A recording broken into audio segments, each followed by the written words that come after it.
حضرت عیسیٰ علیہ السلام واپس لوٹے اور اسے اچھی طرح سمجھایا کہ تم بالکل ڈوبو گے نہیں، میرے قدم پر قدم رکھتے چلے آؤ۔ چنانچہ وہ بھی ندی پار ہو گیا۔ ندی پار ہو جانے کے بعد وہ اپنے دل ہی دل میں سوچنے لگا کہ یہ عجیب انسان ہے جو پانی پر چل کر پار ہو گیا اور مجھے بھی چلا کر لے آیا۔ حضرت کے سامنے وہ ہاتھ جوڑ کر کھڑا ہو گیا اور کہنے لگا، آپ بالکل اللہ کے سچے ولی ہیں۔ حضرت نے فرمایا، تو نے کیسے جان لیا کہ میں اللہ کا ولی ہوں؟ تو جاہل نے کہا، یہ پانی میرا خالہ زاد بھائی نہیں ہے کہ ہم کو اپنے اوپر چلنے دے، لیکن آپ خود اس پانی پر چل کر پار ہو گئے اور مجھے بھی پانی پر چلا کر ندی کے پار کر دیا۔ اب بھی میں آپ کو ولی نہ مانوں، ایسا بے ایمان تو میں ہرگز نہیں ہوں۔ حضرت نے فرمایا، تو دل سے مجھے ولی مانتا ہے یا زبان سے؟ اس نے کہا، حضرت جی اب تو میں دل سے مان گیا۔ حضرت نے فرمایا، اچھا بتا روٹی کتنی تھی؟ اس نے کہا، حضرت جی روٹی تو 2 ہی تھی۔ تیسری روٹی کا پھر انکار کر دیا۔ حضرت وہاں سے پھر چلے۔ ایک بہت بڑا بھیانک جنگل آیا، وہاں سونے کی 3 اینٹیں پڑی ہوئی تھی۔ انہیں دیکھتے ہی اس جاہل کے منہ میں پانی آ گیا کہ آدھا آدھا ملتے آیا ہے تو یہاں بھی آدھا ملے گا، اسی طرح 1.5 اینٹ تو مجھے مل ہی جائے گی۔ اب اللہ والے کو چھوڑ دیا جائے اور 1.5 اینٹ لے کر بال بچوں میں گھر چلے۔ یہ سوچ کر اس جاہل نے حضرت عیسیٰ علیہ السلام سے کہا، حضرت جی یہ 3 اینٹیں ہیں، ایک تو آپ لیں گے اور ایک مجھے دیں گے، یہ تیسری اینٹ جو ہے اس کا کیا ہوگا؟ ہمارے پاس اس کے کاٹنے کا کوئی انتظام تو ہے نہیں۔ حضرت نے فرمایا، تیسری اینٹ کو کاٹنے کی کوئی ضرورت نہیں ہے، 1 اینٹ ہم آپ کو دیں گے اور 1 اینٹ ہم لے لیں گے۔ یہ کہہ کر آپ خاموش ہو گئے۔ اس جاہل سے رہا نہ گیا اور بول پڑا کہ تیسری اینٹ کا کیا ہوگا؟ حضرت نے فرمایا، یہ تیسری اینٹ اس کی ہے جس نے تیسری روٹی کھائی ہے۔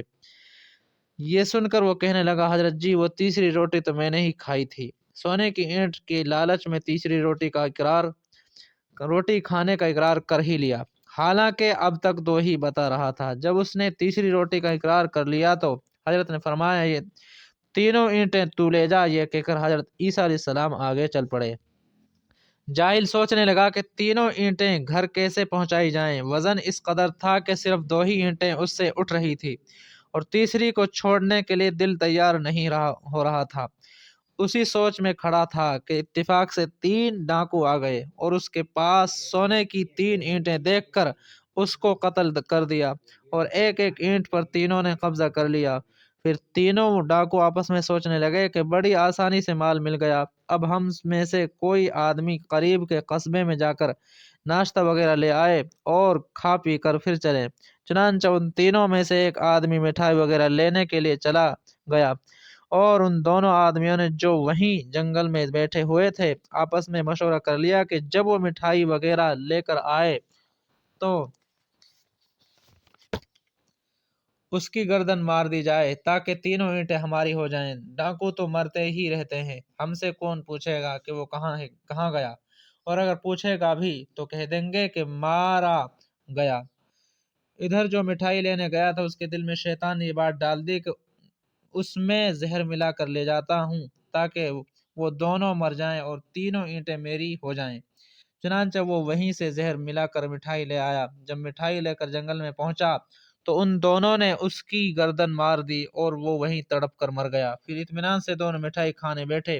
مٹھائی میں زہر ملا ہوا تھا، چنانچہ مٹھائی کھا کر وہ دونوں بھی وہیں ڈھیر ہو گئے۔ دوسرے دن حضرت عیسیٰ علیہ السلام وہاں سے گزرے تو دیکھتے ہیں کہ 3 سونے کی اینٹیں پڑی ہوئی ہیں اور 4 لاشیں۔ یہ عبرتناک منظر دیکھ کر آپ نے فرمایا، یہ ہے دنیا۔ یہ دنیا کی طلب اور ہرس کی کیا کیا کراتی ہے اور کس انجام کو پہنچاتی ہے۔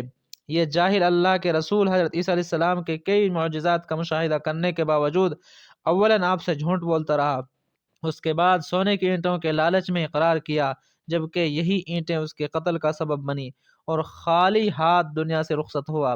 دوسری طرف جن ڈاکوؤں نے ان اینٹوں کے لیے اس کا قتل کیا، ان کی بھی جان اس کی طلب میں چلی گئی اور وہ اینٹیں وہیں کی وہیں پڑی رہ گئی۔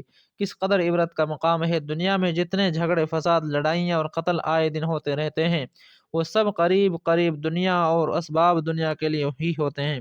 کسی کو قتل کرنے والا قتل کر کے سمجھتا ہے کہ اب اطمینان کی زندگی گزاروں گا، لیکن اس کی تمنا پوری نہیں ہوتی اور کچھ دنوں کے بعد وہ بھی دنیا سے چل دیتا ہے، اور وہ دولت جس کے لیے دوسرے کو قتل کیا تھا یا دھوکہ دے کر لے لیا تھا وہ دنیا ہی میں رہ جاتی ہے۔ بھلا آدمی وہ ہے جو اپنی اصلاح کر لے اور انبیاء کے بتائے ہوئے راستے پر چلے۔ وما توفیقی الا باللہ۔